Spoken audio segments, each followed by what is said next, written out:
New year and birthday mini vlog பார்த்துடலாமா? 31st night வீட்ல cake cut பண்ணாங்க. Cut பண்ணிட்டே இருக்கும்போது என் அண்ணன் வந்துட்டான்.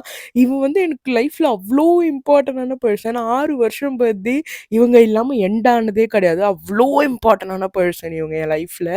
அண்ட் நெக்ஸ்ட் டே மார்னிங் கல்யாண பொண்ணு வந்திருந்தாங்க. அந்த அம்மாவோட பிஸி ஸ்கெட்யூல்ல வந்திருந்தாங்க. வரலனா தான் நான் செம்மையா அடிப்பேன். ஆனா அவங்களே வந்துட்டாங்க. அண்ட் இவங்க 2 பேரும் என்னோட ஸ்கூல் ஃப்ரெண்ட்ஸ். ஃப்ரெண்ட்ஸ்ன்னு சொல்றத தாண்டி 2 பேருமே ஃபேமிலி. பிகாஸ் நாங்க ஒரு 12, 13 இயர்ஸா ஒண்ணா இருக்கோம். சில இடியட்ஸ் லைஃப்ல இருந்து எடுக்க முடியாதுன்னு சொல்லுவாங்கல்ல, அந்த மாரி பெர்சன்ஸ்ல இவங்களும் ஒண்ணு. அண்ட் கொஞ்சம் ஃபோட்டோ ஷூட்ஸ்லாம் முடிச்சுட்டு எனக்கு ஒரு சூப்பரான சர்ப்ரைஸ் குடுத்திருந்தா பூஜா.